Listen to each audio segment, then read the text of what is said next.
श्रीमत्सद्गुणशालिनं चिदचिदिव्याप्तं च दिव्याकृतिं जीवे साक्षरमुक्तकोटिसुखदं नैकावताराधिपम्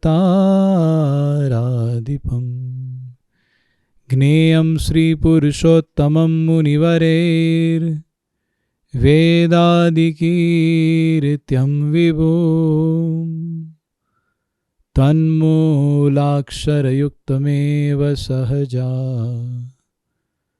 नन्दं च वन्दे सदा। श्री स्वामीनारायण भगवानेर जय। अक्षर पुरुषोत्तम महाराजेर जय। गुणातीतानंद स्वामी महाराजेर जय। राधा कृष्ण देवेर जय। सियावर रामचंद्र भगवानेर जय। प्रमुख स्वामी महाराजेर जय। महंत स्वामी महाराजेर जय। प्रमुख स्वामी महाराज शताब्दी महोत्सवेर जय जय जय। 2010 অগস্টের 6 তারিখের দ্য অ্যাটলান্টিক করে একটা ম্যাগাজিন, ওর মধ্যে খুব সুন্দর একটা আর্টিকেল এসেছিল। অ্যালেক্সিস সি ম্যাড্রিগেল করে একজন খুব বড় লোক, সে আর্টিকেলের মধ্যে একটা রিসার্চ লিখেছে যে পুরো বিশ্বর মধ্যে কত বই আছে, কি করে বইয়ের সিলেকশন ওরা করেছে সেটাও খুব সুন্দরভাবে ওইখানে বুঝিয়েছে। 130 million unique books exist in the world 2010-এর মধ্যেই ওরা বার করেছে, মানে প্রায় 13 কোটি বই। আর 13 কোটি বই মানে ইউনিক, কোনো একটা বিশেষ বিষয়ের ওপরে তৈরি হয়ে আছে এইরকম বইগুলো 13 কোটি আছে, 130 মিলিয়ন বুকস।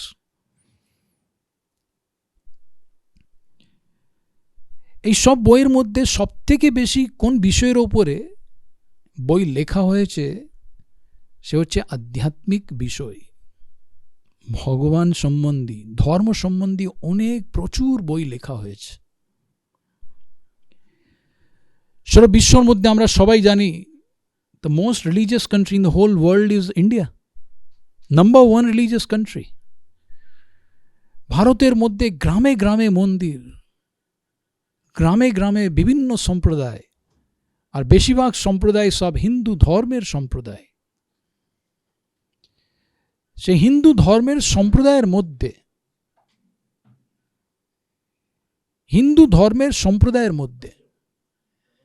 অনেক বই লেখা হয়েছে, অনেক বই।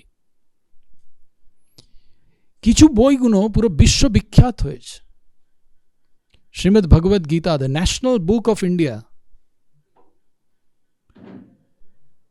পুরো বিশ্বর মধ্যে অনেক ল্যাঙ্গুয়েজের মধ্যে, অনেক ভাষার মধ্যে শ্রীমদ্ ভগবদ গীতা ট্রান্সলেট হয়েছে। রামায়ণ, ইন্ডোনেশিয়া একটা মুসলিম কান্ট্রি আছে, 80% পপুলেশন ইন্ডোনেশিয়ার মুসলিম, কিন্তু সেই মুসলিম লোকেদের বাড়িতে প্রায় 50% থেকে 60% মুসলিম লোকেদের বাড়িতে রামায়ণ থাকে। শ্রীমদ্ ভাগবত, উপনিষদ, বেদ, পুরাণ, অনেক রকমের বইগুলো ভারতের মধ্যে আধ্যাত্মিক বইগুলো তৈরি হয়েছে, যে বহু বহু সংস্কৃতির মধ্যে, বহু বহু লোকেদের মধ্যে, অন্য ধর্মের লোকেদের মধ্যেও একটা আলাদা স্থান প্রাপ্ত করেছে। কিন্তু এই সব আধ্যাত্মিক বই পড়ার আমাদের কাছে টাইম কোথায়? খুব কম টাইম। 40-50 বছর যদি আরও আমাদের কাছে থাকে, ওর মধ্যে 1/3 তো আমাদের ঘুমের মধ্যে চলে যাবে, খাওয়া দাওয়ার মধ্যে, কাজ করার মধ্যে, সোশ্যাল ওয়ার্কের মধ্যে, নিজের বাড়ির কাজ, ব্যবসা, মেয়ে ছেলেদের বিয়ে দেওয়া। সারা জীবনের যদি আমরা একটা অ্যানালিসিস করি, আমাদের কাছে 1 বছরও থাকছে না। তাহলে এইসব আধ্যাত্মিক বইগুলো পড়ার কি করে সময় পেতে পারি? যদি সব কিছু ছেড়ে যদি কেউ সময় বার করে নেয়, তবেও একাগ্র ভাব থেকে পড়ার কি করে করতে পারবো? কত রকমের কাজ, কত রকমের ভেজালের মধ্যে আমাদের একাগ্রতা থাকে না। কেউ যদি একাগ্রতাপূর্বক এই সব বইগুলো যদি পড়তেও পারে, যেহেতু এটা অসম্ভব, তবেও যদি পড়তে পারে, কিন্তু এই পড়ার পরে ওর মধ্যে থেকে ওর রহস্যটা কি, ওর সার কি, সার কি আছে, সেটা কি করে বার করতে পারে? খুব কঠিন আছে। আর যদি সার বার করতেও পারে, আর সার বার করে সেই কথাটা সত্যি আছে কি মিথ্যা সেটা কি করে বুঝতে পারবো? নিজের মতন সার বার করে নিল কেউ, কিন্তু সে সারটা সত্যি আছে সেটা কি করে বুঝতে পারে? যখন অবধি নিজের জীবনের মধ্যে সেই জিনিসটা না নিয়ে আসে, অনুভব না করে, তখন অবধি সেই জিনিসটা সত্যি না মিথ্যে, সেই সার সত্যি না মিথ্যে, ওর বিশ্বাসটা বাড়বে না।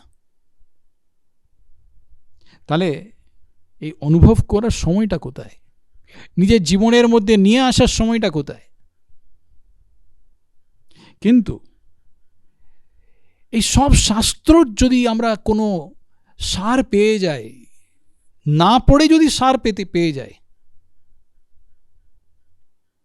আর সেই সারটা হিন্দু ধর্মের যত শাস্ত্র আছে সে বলে যে এই সারটা সত্যি,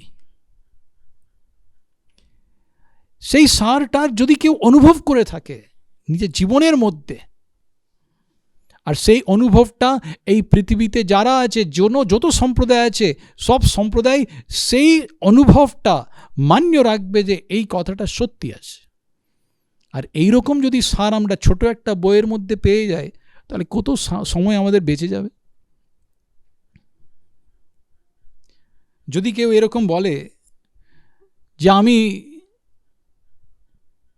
দুধ খেলে কীরকম ভাবে, দুধ খেলে শরীরের মধ্যে গিয়ে কি হচ্ছে সেটা যদি আমাকে বোঝায় তবেই আমি দুধ খাবো, তাহলে সে মূর্খ আছে। ডাক্তারের কাছে গেলাম, ডাক্তার বলবে যে তোমার শরীরে এই ওষুধ ধরেছে, ওর জন্য এই ওষুধটা আছে, নেবে না? ডাক্তারবাবু আমাকে আগে দেখান আপনি, এই ওষুধটা যদি আমার শরীরের ভেতরে যায়, শরীরের ভেতরে কি করে কাজ করবে, কি করে আমার ব্যাকটেরিয়াকে মারবে, কি করে আমার ভাইরাসকে মারবে, সব কিছু বোঝান, তারপরেই আমি এই ওষুধটা নেব, তারপরেই ইঞ্জেকশনটা নেব। ডাক্তার ওকে লাথি মেরে পাঠিয়ে দেবে বাইরে। বিশ্বাস করতে হয়। এইরকম যদি এইরকম কোনো একটা বই পেয়ে যায় যার মধ্যে সব সার থাকে, আর সেই সার সব সম্প্রদায়ের সব শাস্ত্রগুলো মান্য রাখছে যে এই সারটা সত্যি, আর সেই সারের অনুভব আমরা করতে পারি, আর সব লোকেরা সেই অনুভব করে বুঝতে পারে যে এই সারটা সত্যি, তাহলে সেই বইয়ের দাম কত? সেই রকম বই পাওয়া মুশকিল কত। কিন্তু এইরকম গ্রন্থ হচ্ছে বচনামৃত। বচনামৃত এইরকম গ্রন্থ, ভগবান স্বামীনারায়ণ নিজের মুখে যা কথাগুলো বলেছে, সেই কথাগুলো শব্দসহ এই গ্রন্থের মধ্যে লেখা আছে। এই গ্রন্থের মধ্যে লেখা আছে। ভগবান স্বামীনারায়ণ নিজে বলতেন যে 4 বেদ, 18 পুরাণ, উপনিষদ, মহাভারত আদি যত ইতিহাসের পুরাণের বই আছে, ওর মধ্যে যা কিছু লেখা আছে, ওর সার, ওর সারের সার, ওর রহস্য, পরম রহস্য এই বচনামৃতের মধ্যে আছে। ভগবান স্বামীনারায়ণ এই কথাটা বলেছে, সত্যি না মিথ্যে কি করে বুঝতে পারব? 3টে জিনিস থেকে বোঝা যায়। ভগবান স্বামীনারায়ণের জীবন দেখে বোঝা যায় যে উনি কি করে মিথ্যে কথা বলতে পারে। ভগবান স্বামীনারায়ণ যাকে কথা বলতেন, সে সাধুরা যারা এই বচনামৃত বইটার মধ্যে সব কথাগুলো লিখে তৈরি করেছে, সে সাধুদের জীবনটা যদি বুঝতে পারি, তাহলে আমাদের মনের মধ্যে একটা বিশ্বাস পড়ে যে এই কথাগুলো কি করে মিথ্যে হতে পারে। আর 3 নম্বরে মহন্ত সাই মহারাজ, প্রমুখ সাই মহারাজের মতন আধ্যাত্মিক পুরুষ, যার মধ্যে হাজার হাজার কোটি কোটি ভক্তদের একটা শ্রদ্ধা জন্মেছে, সেই সাধুরা যখন বলে যে এই কথাটা সত্যি, তাহলে কি করে সেই কথাটাকে আমরা মিথ্যে বলতে পারি? ভগবান স্বামীনারায়ণের জীবনটা কীরকম ছিল। এর আগে আমরা অনেকবার শুনেছি, কিন্তু 7 বছরের বয়সে ভগবান স্বামীনারায়ণ কাশীর মধ্যে বড় বড় পণ্ডিতের সঙ্গে শাস্ত্রার্থ করেছে। আজকে কাশীর মধ্যে সেই ইতিহাসটা লেখা আছে। বড় বড় আচার্য, বড় বড় পণ্ডিতরা যখন আলোচনা করলো, দ্বৈত আর অদ্বৈত মতের মধ্যে একটা আলোচনা হলো, সেই সময় বিশিষ্টাদ্বৈত একটা খুব অদ্ভুত ভারতীয় সংস্কৃতির একটা তত্ত্বজ্ঞান আছে। ওই ব্যাপারটা 7 বছরের বয়সে ভগবান স্বামীনারায়ণ প্রস্থাপিত করেছে। আর সেই কথাটি সব পণ্ডিতরা, সব বড় বড় সাধুরা মেনেছে যে ভগবান স্বামীনারায়ণ, সেই সময় তো ওনার নাম ঘনশ্যাম ছিল, ঘনশ্যাম যা বলেছে তা সত্যি আছে। 7 বছরের বয়সে, 11 বছরের বয়সে সেই কথাগুলো নিজের জীবনের মধ্যে সাক্ষাৎকার করেছিল। তাই জন্য 11 বছরের বয়সে উনি ঘর ছেড়ে চলে গেছে, কিছুই সঙ্গে নিয়ে যায়নি। খালি পায়ে সাদা একটা গামছা পরে ভগবান স্বামীনারায়ণ বেরিয়ে গেছে। আর 7 বছর 7 মাস 11 দিন পর্যন্ত পুরো ভারতের পরিক্রমা করলেন। প্রায় 3.25 বছর পর্যন্ত উনি হিমালয়ের মধ্যে, অসাধারণ মানে শীতকালের মধ্যে উনি ওইখানে থাকতেন, -60 ডিগ্রির মধ্যে থাকতেন, যার মধ্যে সাধারণ মানুষ তো কি, ছোট একটা পশুও থাকতে পারে না। ওর মধ্যে নীলকণ্ঠ সেই সময় ওনার নাম ছিল, উনি থেকেছিলেন। ওনার ভিডিওটাও অনেকবার আমরা দেখেছি। 20 বছরের বয়সে যখন গুজরাতের মধ্যে উনি আসলেন, সবাই উনাকে ভগবান স্বামীনারায়ণ নাম থেকে ডাকতে শুরু করলো। 20 বছরের বয়সে ভগবানের মতন উনার জীবন আছে, ঐশ্বর্য আছে, সেইটা লোকেদের একটা অনুভব হয়েছে। উনি যা বলছেন সে ভগবান তুল্য আছে। 21 বছরের বয়সে একটা রাত্রির মধ্যে 500 যুবকদের দীক্ষা দিয়েছে, আর 8 প্রকারের ব্রহ্মচর্যের পথের মধ্যে চালার একটা শক্তি দিয়েছে। কি করে ভগবান স্বামীনারায়ণ মিথ্যে কথা বলতে পারে? সেই ভগবান স্বামীনারায়ণের এইরকম জীবন ছিল। উনার বুদ্ধিটাও অসাধারণ বুদ্ধি ছিল, অসাধারণ বুদ্ধি। ভগবান স্বামীনারায়ণ একবার বলেছিলেন, 6 মাস পর্যন্ত কাশীর যদি সব পণ্ডিতরা সঙ্গে মিলে যদি একটা জটিল প্রশ্ন তৈরি করে, আর সেই প্রশ্নটা যদি আমাকে জিজ্ঞেস করে, আর সেই সময় যদি আমি ঘোড়ার ওপরে বসতে যাচ্ছি, ঘোড়ার ওপরে বসতে যাব, আর বসতে যাব ওর মধ্যে আমি কিছু সেকেন্ডের মধ্যে সেই প্রশ্নের উত্তরটা করে দেব। কি বুদ্ধিটা দেখুন। আর এই অনুভবটা এই বচনামৃতের মধ্যে বড় বড় সাধুদের হয়েছে। বচনামৃত এরকম গ্রন্থ, ভগবান স্বামীনারায়ণ রোজ সকালে, সন্ধ্যে, রাত্রিরে অনেকবার সব সাধুদের সঙ্গে বসতেন। সেই সাধুরা জটিল প্রশ্ন সব আলোচনা করতেন, আর তারপরে ভগবান স্বামীনারায়ণকে কিছু প্রশ্ন জিজ্ঞেস করলে ভগবান স্বামীনারায়ণ 1 সেকেন্ডের মধ্যে সেই প্রশ্নের উত্তরটা দিয়ে দিতেন। আর সেই প্রশ্নের উত্তরটা পেয়ে সব বড় বড় সাধুরা বলতেন যে আপনার কথাটি একদম সত্যি। খালি বিশ্বাস থেকে বলতেন না, কিন্তু সেই কথাগুলো শাস্ত্রের মধ্যে থেকে প্রমাণ করে বলতেন যে এই কথাগুলো সত্যি আছে। ভগবান স্বামীনারায়ণের এইরকম বুদ্ধি ছিল। আর যে সাধুরা এই কথাগুলো লিখে এই বইয়ের মধ্যে গ্রন্থস্থ করেছে, সেই সাধুদের জীবন কীরকম ছিল। ব্রহ্মানন্দ স্বামী বলতেন, যখন সাধু হতে এসেছেন ব্রহ্মানন্দ স্বামী, সেই সময়ে শতাবধানী ছিলেন। শতাবধানী মানে 100 সাবজেক্টের মধ্যে পিএইচডি, 100 সাবজেক্টের মধ্যে পিএইচডি। গানবিদ্যার মধ্যে, অপূর্ব গানবিদ্যার মধ্যে পিএইচডি করেছিলেন। বড় বড় রাজারা ব্রহ্মানন্দ স্বামীকে বলতেন যে আপনি সাধু হবেন না, আমাদের এখানে থাকুন, আপনার সোনার মূর্তি তৈরি করব। এ তো বুদ্ধিশালী। 2 মেয়ের সঙ্গে ওনার দেখাশোনা হয়ে গেছিল, আশীর্বাদ দেওয়া হয়ে গেছিল, বিয়ে করার তৈরি ছিল। আর সেই সময়ে ব্রহ্মানন্দ স্বামী ভগবান স্বামীনারায়ণের সঙ্গে যোগাযোগ হলো, দর্শন হলো, আর দর্শন করার মধ্যে উনি ভেবে নিয়েছে সারা জীবন আমি সাধু হয়ে ভগবান স্বামীনারায়ণের আজ্ঞাতে থাকব। কীরকম জীবনটা থাকবে ব্রহ্মানন্দ স্বামী।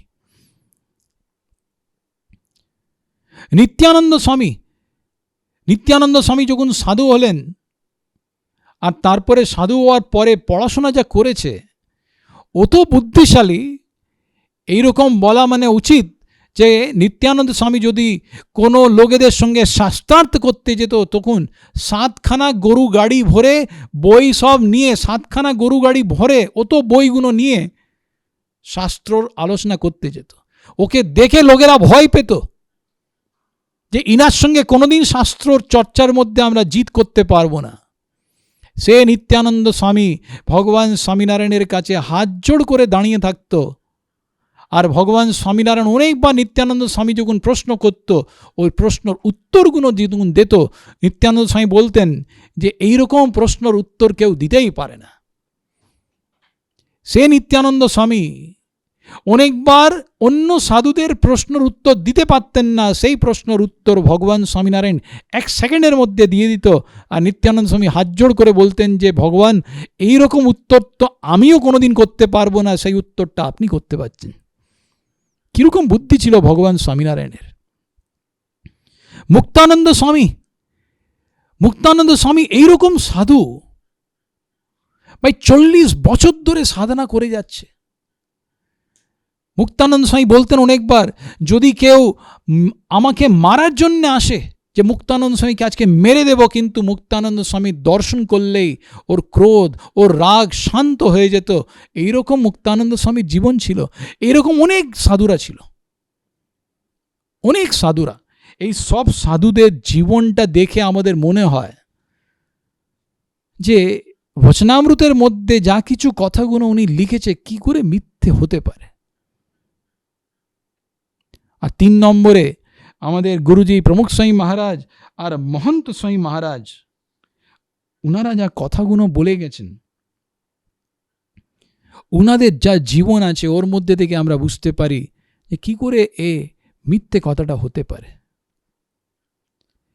প্রমুখ স্বামী মহারাজ একবার বচনামৃত এই গ্রন্থর ব্যাপারে বলেছিলেন যে বচনামৃতের যা কিছু কথাগুলো আছে, সব কথাগুলো সত্যি আছে।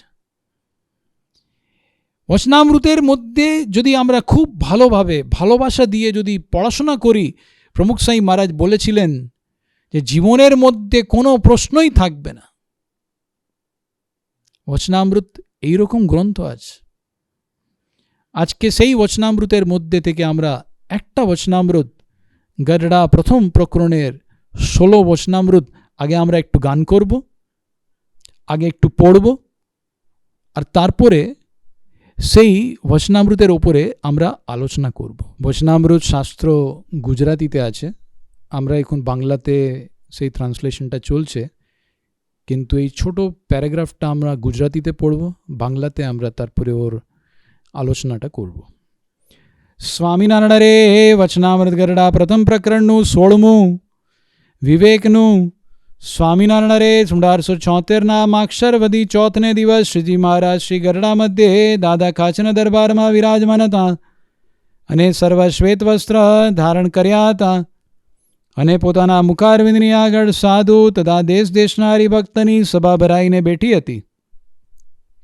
પછી શ્રીજી મહારાજે એમ વાર્તા કરી જે ભગવાનના ભક્તને સત અસતનો વિવેક હોય તે તો જે અવગુણ પોતામાં હોય તેને જાણે અને વિચારીને તેનો ત્યાગ કરી દે, અને સંતમાં અથવા કોઈ સત્સંગીમાં કાંઈક અવગુણ પોતાને ભાસતો હોય તો તેને ત્યાગ કરી દે, અને તેના જે ગુણ તેનું જ ગ્રહણ કરે, અને પરમેશ્વરને વિશે તો તેને કોઈ અવગુણ ભાષે જ નહીં, અને ભગવાનને સંત તે જે વચન કહે તેને પરમ સત્ય કરીને માને, પણ તે વચનને વિશે સંશય કરે નહીં, અને સંત કહે જે તું દેહેન્દ્રિય મન પ્રાણથી જુદો છું અને સત્ય છું અને એનો જાણનારો છું અને આ દેહાદિક સર્વે અસત્ય છે, એમ વચન કહે તેને સત્ય માનીને તે સર્વથી જુદો આત્મા રૂપે વર્તે, પણ મનના ગાઢ બેડો ભળી જાય નહીં, અને જેણે કરીને પોતાને બંધન થાય અને પોતાને એકાંતિક ધર્મમાં ખોટ આવે એવા જે પદાર્થ તથા કુસંગ તેને ઓળખી રાખે અને તેથી છેટે જ રહે અને તેના બંધનમાં આવે નહીં, અને સવળો વિચાર હોય તેને ગ્રહણ કરે અને અવળો વિચાર હોય તેનો ત્યાગ કરે, એવી રીતે જે વર્તતો હોય ત્યારે જાણીએ જે તેને વિવેક છે. ઇતિ વચનામૃતમ ગરડા પ્રથમ પ્રકરણનું 16મું વચનામૃત થયું. খুব সুন্দর কথা ভগবান স্বামীনারায়ণ বলেছেন। ভগবান স্বামীনারায়ণ বলছেন যে যে ভক্তকে আধ্যাত্মিক বিবেক থাকে ওর জীবনের মধ্যে, আধ্যাত্মিক বিবেক বলতে ভগবান স্বামীনারায়ণ বলছে সৎ আর অসতের বিবেক, সৎ আর অসতের আধ্যাত্মিক বিবেক। এর মানেটা কি?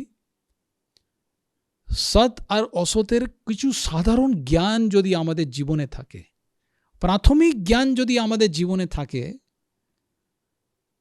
তাহলে কিছু রকমের বিচার ভাবনা, মনোভাবনা আমাদের জীবনের মধ্যে অটোমেটিক্যালি এসে যাবে। সেই সৎ আর অসতের প্রাথমিক জ্ঞান। কিন্তু এই সৎ অসৎ কি আছে? সৎ কাকে বলা হয়?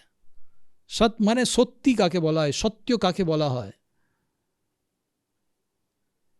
আমাদের গুরুজি মহন্ত স্বামী মহারাজ নিজের একটা বই সৎসঙ্গ দীক্ষার মধ্যে খুব সুন্দরভাবে বুঝিয়েছে। সত্যস্য স্বাত্মনঃ সঙ্গঃ সত্যস্য পরমাত্মনঃ সত্যস্য চ গুরোঃ সঙ্গঃ সচ্ছাস্ত্রাণাম তথৈব চ। চারটে জিনিসকে সৎ বলা হয়, সত্য বলা হয়।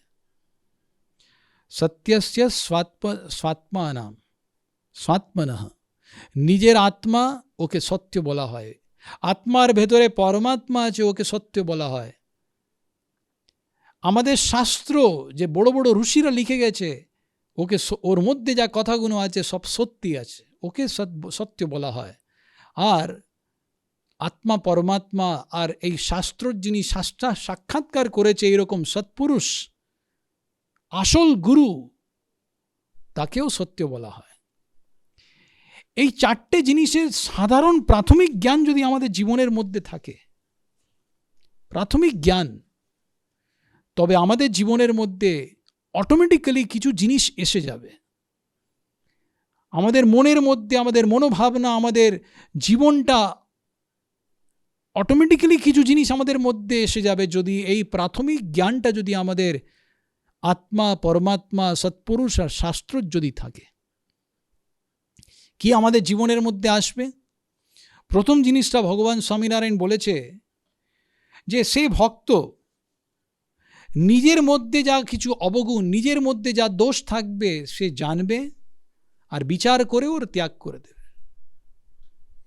কোনো হরিভক্তদের জীবনের মধ্যে যদি কোনো দোষ যদি ওকে ভাসে, তাহলে সে দোষটাকেও ওতে ত্যাগ করে দেবে। আর ভগবানের মধ্যে তো ওকে কোনোদিন কোনো দোষ দেখবেই না।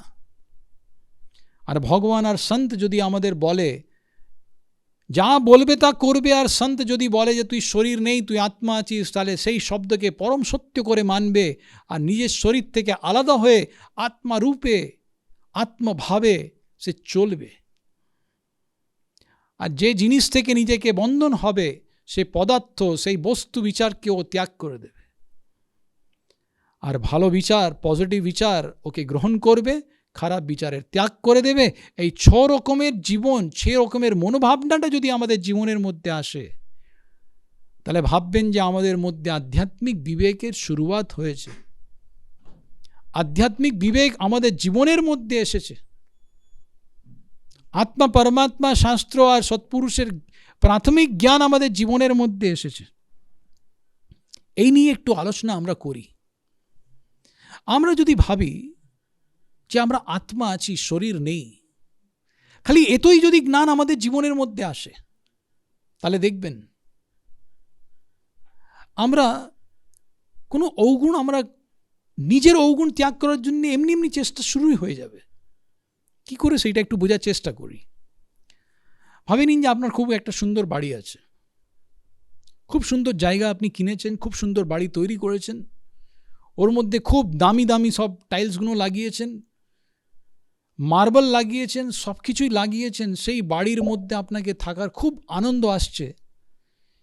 কিন্তু যদি আপনি খবর পান, যদি আপনাকে জ্ঞান হয় যে আপনার বাড়ির তলায় প্রচুর প্রচুর সম্পত্তি পড়ে আছে,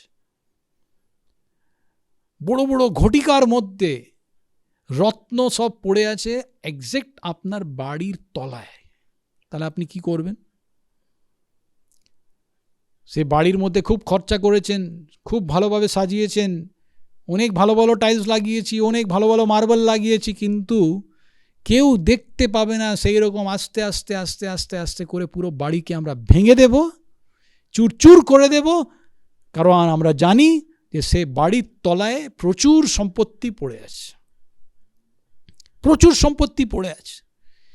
এইরকম যদি আমাদের একটা খালি বিশ্বাস আসে যে আমরা শরীর নেই, আমরা আত্মা আছি, আর সেই আত্মার মধ্যে অনেক শক্তি, অনেক প্রকাশ, অনেক আনন্দ, অনেক সুখ আছে, আমাদের মধ্যে আছে, যদি সেইটা আমরা বুঝতে পারি, তাহলে কি করব আমরা?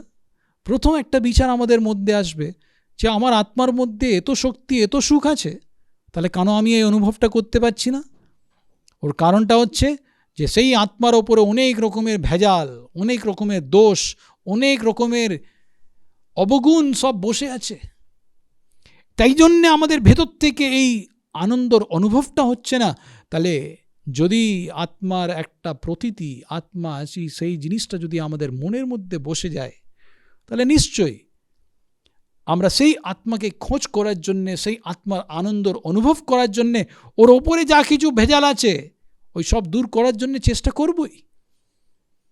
পুরো বাড়ি ভেঙে দেওয়ার জন্য যদি আমরা চেষ্টা করতে পারি, কারণ আমরা জানি যে বাড়ির তলায় সম্পত্তি পড়ে আছে, তাহলে এই সম্পত্তি যে আত্মাও একটা খুব বড় সম্পত্তি, আত্মার মধ্যে পরমাত্মা, যার মধ্যে অনন্ত সুখ আছে, সেই সুখ আমি প্রাপ্ত তখনই করতে পারবো যখন আত্মার ওপরে অনেক রকমের ভেজাল, অনেক রকমের দোষ, অনেক রকমের গণ্ডগোল সব পড়ে আছে, সেটা পরিষ্কার করলেই আমরা পেতে পারবো।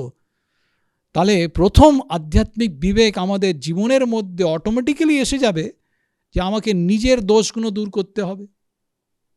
ভগবান স্বামীনারায়ণ সেইটাই বোঝাবার চেষ্টা করছে। প্রথম আধ্যাত্মিক বিবেক তার জীবনের মধ্যে আসবেই যে আমি আত্মা আছি, আর আমার আত্মার মধ্যে পরমাত্মা বসে আছে, ওর মধ্যে অনেক সুখ আছে।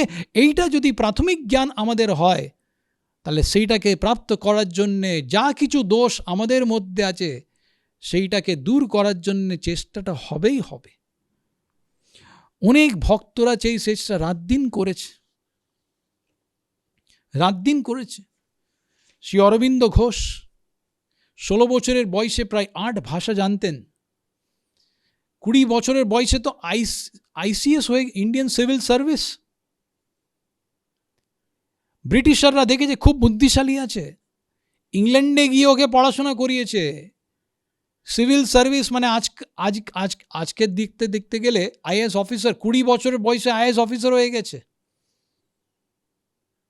কিন্তু উনি ভেবেছেন যে আমি আমার দেশের জন্য কাজ করব। ভারতের মধ্যে ফিরে এসেছেন, দেখেছে যে ব্রিটিশাররা আমাদের ওপরে রাজ করছে, তাহলে ফ্রিডম মুভমেন্টের মধ্যে জুড়ে গেছেন।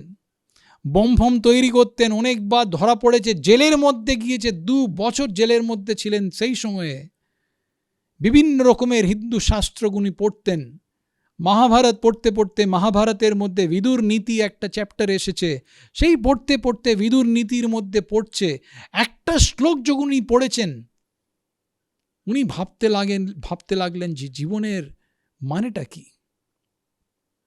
সে একটা শ্লোকের মধ্যে আসছে, ত্যজেত কুলার্থে পুরুষম গ্রামস্যার্থে কুলম ত্যজেত, গ্রামম জনপদস্যার্থে আত্মাতে পৃথিবীম ত্যজেত।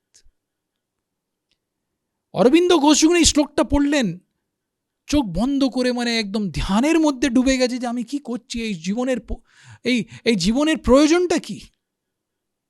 ত্যজেত কুলার্থে পুরুষম, যদি কোনো একটা পরিবারের যদি আমার ভালো করতে হয়, তাহলে নিজেকে ত্যাগ করতে হবে, একটা পুরুষকে ত্যাগ করে দিতে হবে। পুরো গ্রামের যদি ভালো করতে হয়, নিজের পরিবারের ত্যাগ করতে হবে। পুরো দেশের যদি ভালো করতে হয়, নিজের গ্রামকে ছেড়ে দিতে হবে। কিন্তু আত্মাতে পৃথিবীম ত্যজেত, নিজের আত্মার যদি ভালো করতে হয়, সারা পৃথিবীর ত্যাগ করে দিতে হয়। এই প্রাথমিক আত্মজ্ঞান যখন ওনাকে হলো, অরবিন্দ ঘোষ জেল থেকে যখন বেরোলেন, খুব ছোট বয়সে উনি পন্ডিচেরি চলে গেছেন। আর আমরা এরকম খবর পেয়েছি, শুনেছি, পড়েছি যে 12 বছর পর্যন্ত একটা 10 বাই 12 ফুটের একটা ছোট ঘর, ওর মধ্যে থেকে উনি 12 বছর পর্যন্ত বেরোয়নি। নিজে যদি আমি আত্মা আছি, আর সেই আত্মার ওপরে অনেক রকমের ভেজাল পড়ে আছে। জ্ঞান থেকে সেই সব ভেজালগুলো দূর করার জন্যে, দোষগুলো দূর করার জন্যে 12 বছর পর্যন্ত উনি অনেক চেষ্টা, অনেক কষ্ট করেছেন। খালি প্রাথমিক বিবেক হলো যে আমি শরীর নেই, আমি আত্মা আছি, নিজের দোষ দূর করার জন্য অনেক চেষ্টা করেছে। আমাদের সন্ত স্বামী একটা কথা বলতেন, বাজং রাজার একটা কথা বলতেন, খুব বড় রাজা। সে বাজং রাজা যখন যেত, 700 উটের ওপরে তো খালি ওর রান্নাঘর ছিল, 700 উটের ওপরে। ও তো সব রানী, ও তো সব মহিলা চাকর, অনেক সৈন্য, অনেক বড় বড় লোকেরা ওর সঙ্গে থাকতো। একবার সব পুরো সৈন্যকে নিয়ে যখন যাচ্ছিল, হঠাৎ দেখলো পুরো সৈন্য দাঁড়িয়ে গেছে। ও নিজে হাতি থেকে মানে ঘোড়া থেকে বসে দেখছে যে কি হলো, দেখছে যে আগে একটা উট মারা গেছে। ও নিচে নামছে, নিচে নেমে দেখলো কি হলো, বলছে যে সেনাপতি বললো উট মারা গেছে। উটের পুঁজ ভালো ছিল, উটের মুখ ভালো ছিল, সব কিছুই ভালো ছিল। উটের মুখ খেলে যে দাঁতগুলোও ভালো ছিল, উটের দাঁত খুব সুন্দর থাকে। রাজা বলছে এর সব তো ভালো আছে, মেরে গেছে মানে কি হলো? সেনাপতি বলেছে রুহ চলা গিয়া, ওর আত্মা চলে গেছে। প্রথমবার আত্মার ব্যাপারে কথা শুনেছে। রাজাকে তো কেউ জ্ঞান দিতে যাবে না, নিজে জিজ্ঞেস করলেই জ্ঞান দেওয়া হয়। রাজা বলল আত্মার মানেটা কি? আশেপাশে ফকিররা ছিল, সবাই এসে 1 ঘন্টার জন্য বলল যে শরীরের ভেতরে আত্মা আছে, সেই আত্মা থেকেই শরীর চলছে। সেই আত্মা চলে গেলে শরীর আর কিছুই কাজ করতে পারবে না। এই উটের শরীর থেকে আত্মাটা বেরিয়ে গেছে। বাজং রাজা বলল যে কি আমারও এরকম হবে? সবাই বলল হ্যাঁ। প্রাথমিক জ্ঞান যখন হয়েছে যে শরীর থেকে আত্মাটা বেরিয়ে যাবে, বাজং রাজা পুরো সৈন্য 700 উটের ওপরে, নিজের খাওয়া দাওয়া রান্নাঘর ছিল সব কিছু ছেড়ে, রানী ছেলে মেয়ে সবাইকে ছেড়ে জঙ্গলে চলে গেছে। যে একদিন যদি পড়ে যাব তাহলে কি প্রয়োজন আছে এই শরীরের? আত্মার মুক্তি, সেইটাই আমার একটা প্রয়োজন। সারা জীবন নিজের আত্মার মুক্তির জন্যে, নিজের দোষকে খোঁজার জন্যে নিজের মধ্যে ভেতরে ডুবে গেছে। হালকা একটা আত্মজ্ঞান ওনাকে হলো। আত্মার ভেতরে পরমাত্মা আছে, সেই পরমাত্মার জ্ঞান যখন হয়, সেই পরমাত্মার সুখ আনন্দকে প্রাপ্ত করার জন্য সারা জীবন নিজের দোষকে খোঁজার জন্য একটা অটোমেটিক্যালি চেষ্টা হবে। ভগবান স্বামীনারায়ণের কাছে যেমনি আমি কথা বললাম, ব্রহ্মানন্দ স্বামী, নিত্যানন্দ স্বামী, মুক্তানন্দ স্বামী, গোপালানন্দ স্বামী, এইরকম 500 বড় বড় সাধুরা যখন এসেছে, ভগবান স্বামীনারায়ণের কাছ থেকে আত্মা পরমাত্মার জ্ঞান প্রাপ্ত করল যে আমাদের আত্মার মধ্যে পরমাত্মা আছে, সেই পরমাত্মার মধ্যে অনন্ত অনন্ত সুখ আছে। সে সব সাধুরা নিজের দোষ খোঁজার জন্য চেষ্টা করে যায়, কোনোদিন বাইরের কোনো দোষ দেখিনি। মুক্তানন্দ স্বামী যখন একবার বুঝে নিয়েছে যে আত্মার ভেতরে পরমাত্মা বসে আছে, কোনোদিন ওর কাছে কোনো লোকেদের দোষ দেখিনি। একবার মুক্তানন্দ স্বামী খেতে বসেছিলেন, খাওয়ার মধ্যে খিচুড়ি ছিল, খিচুড়ি খাচ্ছে। নিত্যানন্দ স্বামী রোজ মুক্তানন্দ স্বামীর কাছে এসে মুক্তানন্দ স্বামীর কাছে প্রসাদ নিতেন। মুক্তানন্দ স্বামী নিজের থালি থেকে প্রসাদটা দিতেন। নিজের একটা থালা তো নেই, কিন্তু নিজে একটা ছোট একটা কাঠের বাউল রাখতেন, ওর মধ্যে থেকে একটু প্রসাদটা দিতেন। কিন্তু সেই দিন মুক্তানন্দ স্বামী বললো আজকে প্রসাদ দেবো না, কালকে আসো। নিত্যানন্দ স্বামী বললো কেন এরকম করলো? কিন্তু ভালোবাসা ছিল। উনি তো হাত দিয়ে মুক্তানন্দ স্বামী খাওয়ার যে মানে মানে বাটি ছিল, সেই বাটি থেকে খিচুড়িটা নিয়ে নিল। এক ছোট্ট একটা মানে 1 গ্রাস খিচুড়িটা নিয়েছে, কিন্তু এই গ্রাসের মধ্যে থেকে 7খানা ছোট ছোট পাথর বেরিয়েছে। কারণ মুক্তানন্দ স্বামীর সেবক খিচড়ি বানিয়েছে, কিন্তু খিচড়িকে ভালোভাবে সাফ করিনি, চাল আর ডালকে সাফ করিনি, অনেক রকমের পাথর ছিল, সেই পাথরের সঙ্গেই খিচড়িটা বানিয়ে দিয়েছে। নিত্যানন্দ স্বামী যখন খিচড়ির মধ্যে পাথর আসলো, ওনাকে খুব দুঃখ হলো যে মুক্তানন্দ স্বামীর মতন একটা মায়ের মতন সাধু, 40 বছর ধরে এত বড় সাধু আছে, ওনার খিচড়ি এরকম বানিয়েছে। সে সেবকের রকম একদম রেগে যায়, জোর করে সেবককে ডাকে। নিত্যানন্দ স্বামীকে দেখে সেবক পালায়। সে নিত্যানন্দ স্বামী সেবককে মারার জন্যে হাতে একটা লাঠি নিয়ে ওর পেছনে দৌড়েছে, আর নিত্যানন্দ স্বামীর পেছনে মুক্তানন্দ স্বামী দৌড়িয়েছে। মুক্তানন্দ স্বামী একটু রোগা ছিলেন, খুব দৌড়ে গিয়ে নিত্যানন্দ স্বামীকে ধরে নিয়েছে, হাত জোড় করে বলছেন যে আমার সেবককে আপনি কিছুই বলবেন না। নিত্যানন্দ স্বামী বলছে আপনার জন্য এইরকম খিচুড়ি বানিয়েছে তবেও বলবো না? মুক্তানন্দ স্বামী হাত জোড় করে বলছে ওর মধ্যে ওর কোনো দোষ নেই, আমার সঙ্গে এত বছর ধরে থাকছে, যদি আমার সঙ্গে থেকেও যদি ওর কোনো দোষ দূর হয় না তাহলে ওর মধ্যে ওর কোনো দোষ নেই, দোষটা আমার আছে। যে আধ্যাত্মিক পথের মধ্যে চলে সে কোনোদিন অন্যর দোষ দেখে না, নিজের দোষ মুক্তানন্দ স্বামী দেখছে যে আমার সঙ্গে এত বছর থাকলো আর ওর জীবনটা চেঞ্জ হলো না, তার মধ্যে ওর কোনো দোষ নেই, আমার দোষ আছে। দেখুন, এইটা হচ্ছে আধ্যাত্মিক বিবেক। আধ্যাত্মিক বিবেক যদি থাকে আমরা নিজের দোষ দেখব। বিবেকানন্দ স্বামীর জীবনের মধ্যে এই আধ্যাত্মিক বিবেকটা ছিল, এই আধ্যাত্মিক বিবেকটা ছিল। শাস্ত্র যা কিছু কথাগুলো ছিল ওর মধ্যে বিবেকানন্দ স্বামীকে খুব বিশ্বাস। একটা যুবক বিবেকানন্দ স্বামীকে জিজ্ঞেস করলো যে আপনি ভগবান দেখেছেন? বিবেকানন্দ স্বামী বলল না দেখিনি। আপনি আত্মাকে দেখেছেন? না দেখিনি। তাহলে আত্মার মুক্তির জন্যে, পরমাত্মাকে প্রাপ্ত করার জন্য আপনি এই সব পথে চলছেন কেন? বিবেকানন্দ স্বামী খুব সুন্দর একটা উত্তর দিয়েছে। বিবেকানন্দ স্বামী বলেছেন যে আমাদের হিন্দু ধর্মের শাস্ত্রের মধ্যে অনেক বড় বড় সাধুরা, আগে অনেক বড় বড় রাজা ছিল, সব কিছু ছেড়ে ছিঁড়ে জঙ্গলে গিয়ে তপশ্চর্যা করেছে, আধ্যাত্মিক সাধনা করেছে, ভগবানের যা কিছু অনুভব করেছে, আত্মার যা কিছু অনুভব করেছে, সে সব জিনিসগুলো উনি শাস্ত্রের মধ্যে লিখেছে।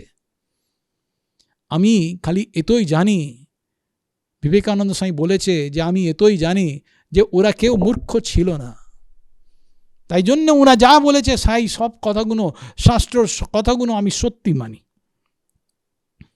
শাস্ত্রর কথাগুলো আমি সত্যি মানি। ব্যাস, অটোমেটিক্যালি নিজের জীবনের মধ্যে সব কিছু এসে গেল। বিবেকানন্দ স্বামী কোনোদিন নিজের দোষ দেখেছে? যেই দিন থেকে ওনাকে একটা অনুভব হয়েছে যে শাস্ত্রর কথাগুলি, সব কথাগুলি সত্যি আছে, তাহলে শাস্ত্রের মধ্যে লিখেছে ব্রহ্মচর্য পালন করতে হবে, ধর্মের প্রথম অঙ্গ ব্রহ্মচর্য, এক নারী সদা ব্রহ্মচারী। এই শাস্ত্রের মধ্যে যা কিছু লেখা আছে সেই কথাটা বিবেকানন্দ স্বামী ধরে নিয়েছে। আর দেখুন, ওর জন্য নিজের দোষ দেখেছে। বিবেকানন্দ স্বামী একবার জানলার কাছে বসে একটা হিন্দু ধর্মের একটা বই পড়ছিলেন। বই পড়তে পড়তে হঠাৎ দেখলেন ঘরের বাইরের কাছ থেকে একটা খুব সুন্দর যুবতী, দেখতে খুব সুন্দর যাচ্ছিল। আর বিবেকানন্দ স্বামী জানলা থেকে দেখতে দেখতে সেই যুবকী দেখলেন, মনটা সেই যুবতীর মধ্যে চলে গেল। কিছু 10 মিনিটের পরে বিবেকানন্দ স্বামী একদম জাগ্রত হয়ে গেলেন, বলছেন যে আমি একটা ব্রহ্মচারী, আর আমাদের হিন্দু ধর্মের শাস্ত্রতে লেখা আছে যে ব্রহ্মচর্য পালন করতে হয়। এই কথার মধ্যে ওনাকে অত বিশ্বাস ছিল যে নিজের দোষটাকে খোঁজার জন্য চেষ্টা করলেন। রান্নাঘরে গেলেন, নিজের মাকে বললেন লঙ্কা গুঁড়ো দাও। মা বললো কেন? দাও আমাকে। লঙ্কা গুঁড়ো দিয়েছে, ওর মধ্যে একটু জল দিল, লঙ্কা গুঁড়ো জল দিয়ে একটু পেস্ট তৈরি করলো, আর সেই লঙ্কা গুঁড়ো নিজের ডান চোখ, নিজের বাঁ চোখ ওর মধ্যে ভালোভাবে লাগিয়েছে। 15 দিন পর্যন্ত অত জ্বালা হয়েছে, চোখটা ফুলে গেছে, কিন্তু বিবেকানন্দ স্বামী নিজের চোখকে শাস্তি দিয়েছে যে তুমি ব্রহ্মচর্য পালন যদি করতে চাও তাহলে কেন একটা মহিলাকে দেখে ওর মধ্যে তোমার মনটা গেল? দেখুন, নিজের দোষ খুঁজেছে। এই মেয়েকে এইরকম বস্ত্র পরা উচিত নেই, এইরকম পরা উচিত নেই, আমরা অনেকজন এইরকম আলোচনা করি যে মেয়েরা এরকম করছে, তাই এরকম করছে, তাই জন্য রেপ কেস বেড়ে যাচ্ছে। কিন্তু যাকে শাস্ত্রের মধ্যে শ্রদ্ধা থাকে সে নিজের দোষটা খোঁজে, অন্যর দোষ কোনোদিন খোঁজে না। বিবেকানন্দ স্বামীর জীবনের মধ্যে এই বিবেক, এই আধ্যাত্মিক বিবেক ছিল, এই আধ্যাত্মিক বিবেক ছিল। তাই জন্যে উনি নিজের দোষ খুঁজেছে, আর নিজের দোষ খুঁজেছে। আর সব থেকে বড় ব্যাপার সেইটা যে যার জীবনের মধ্যে এই সৎ অসতের বিবেক না থাকে, আধ্যাত্মিক বিবেক না থাকে, সে কোনোদিন নিজের দোষটা দেখার জন্যে, দূর করার জন্য চেষ্টাই করতে পারে না, চেষ্টাই করতে পারে না, ওর জীবনের মধ্যেই হয় না। এরকম অনেক লোকেরা আছে যাকে এই সৎ অসতের বিবেক নেই, আত্মা, পরমাত্মা, সৎপুরুষ আর শাস্ত্রের মধ্যে শ্রদ্ধা নেই, বিশ্বাস নেই।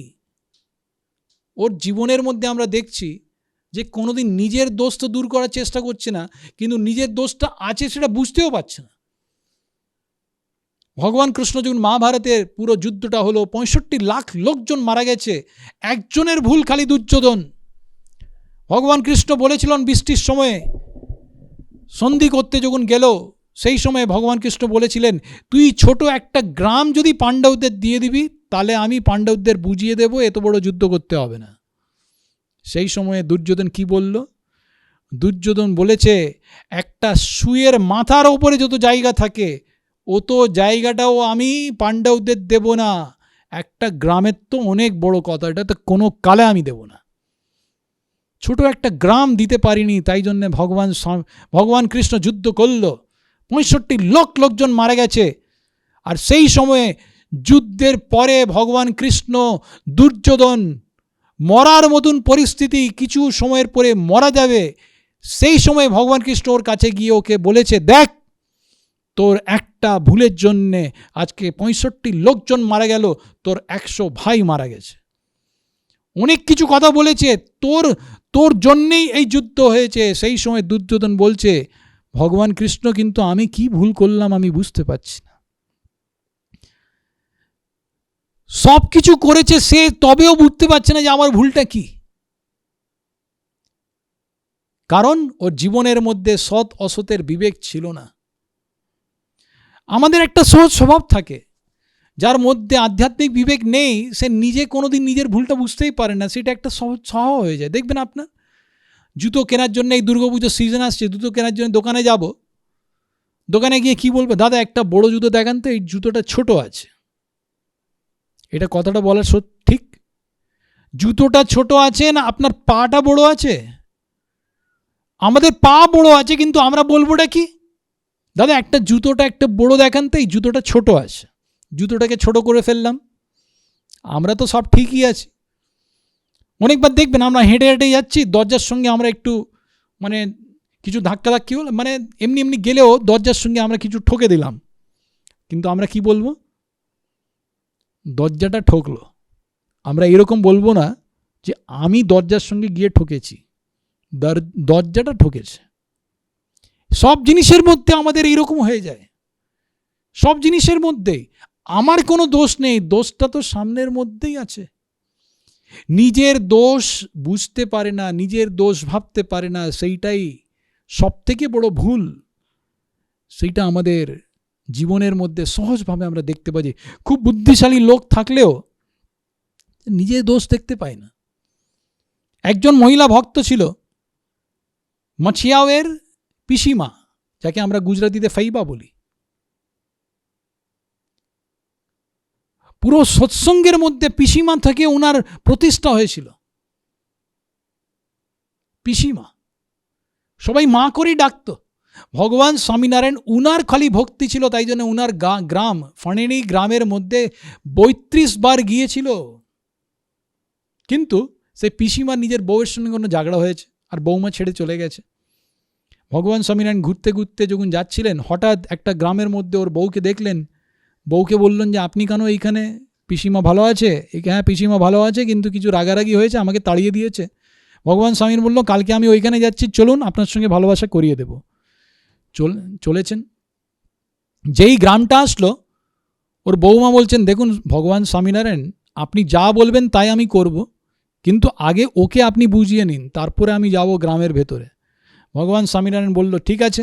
ভগবান স্বামীনারায়ণ ওইখানে পৌঁছলো, নিজের পরম ভক্ত পিসিমা ভগবান স্বামীনারায়ণকে দেখে আনন্দিত হয়ে গেছে। ভগবান স্বামীনারায়ণ বলল, আমার সঙ্গে 200 সাধু আছে, সবাইকে এক্ষুনি খাওয়াতে হবে, আপনি 1 ঘন্টা দাঁড়ান, সব কিছু, আর গরম গরম রুচি সবজি খিচুড়ি বিচুড়ি অনেক কিছু ভোগ ফোগ তৈরি করে দিয়েছে, সব সাধুরা খেতে বসে গেছে।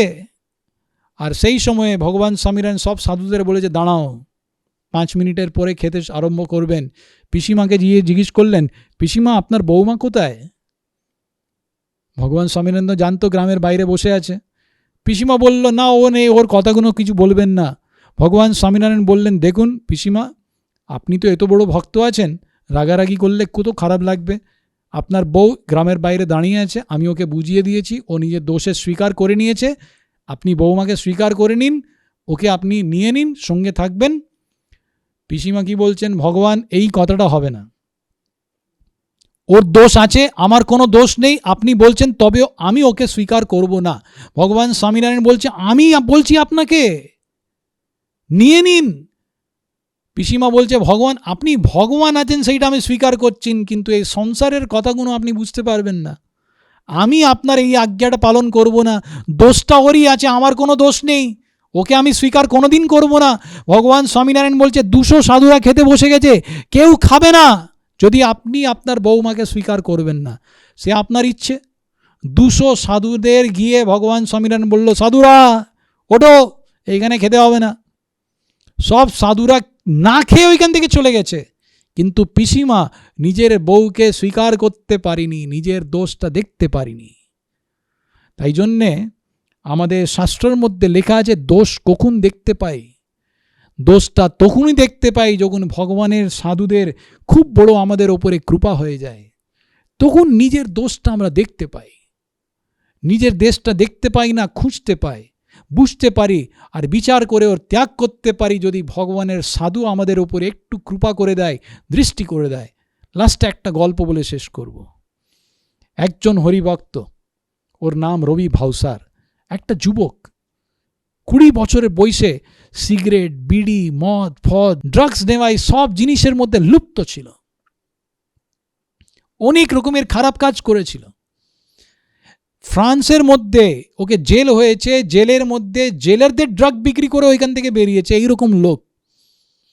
ওর মা স্বামীনারায়ণের ভক্ত, রাত দিন কাঁদছে যে আমার ছেলেকে যদি কেউ ভালো পথে নিয়ে আসে খুব বড় ব্যাপার, কিন্তু অনেক বছর ধরে কোনো বড় সাধুদের সম্পর্কেই আসেনি। হঠাৎ খবর পেয়েছে যে প্রমুখ সাই মহারাজ এই ফ্রান্সের মধ্যে আসবে। শিগগিরই নিজে একজন হরিভক্তকে বললেন, মহেন্দ্র ভাইকে বললেন যে আমার ছেলেকে প্রমুখ সাই মহারাজের দর্শন করিয়ে দেবেন, আশীর্বাদ করিয়ে দেবেন। রবিকে নিয়ে মহেন্দ্র ভাই পৌঁছে গেছে। আর প্রমুখ সাই মহারাজ একটা হলের মধ্যে প্রবচন করে যখন বেরোচ্ছিলেন, প্রমুখ সাই মহারাজের জুতো নিয়ে সেই রবি বসে গেছে প্রমুখ সাই মহারাজকে পড়াবার জন্যে। ভালোভাবে পড়াতে পারিনি, আর প্রমুখ সাই মহারাজ রবিকে দেখলো, 4টে চোখ এক হয়ে গেছে, খালি হালকা কৃপা হলো, দৃষ্টি হলো। রবি রাত্রিরে বাড়ি এসে নিজের মাকে বলছে যে আপনার গুরুর চরণ স্পর্শ করলাম, ওনার চোখকে আমি দেখলাম, আমাকে খুব আনন্দ হয়েছে, আমি আরও 1 মাস পর্যন্ত প্রমুখ সাই মহারাজ লন্ডনের মধ্যে আছে তখন যাব। ওনার মা খুব খুশি হয়েছে, 1 মাস পর্যন্ত লন্ডন মন্দিরে গিয়ে সেবা করলো, রোজ দর্শন করেছে। আর অন্তিম দিনে যখন প্রমুখ সাই মহারাজ ওইখান থেকে যাচ্ছিলেন, সব লাইনে করে দর্শন করতে আসছে।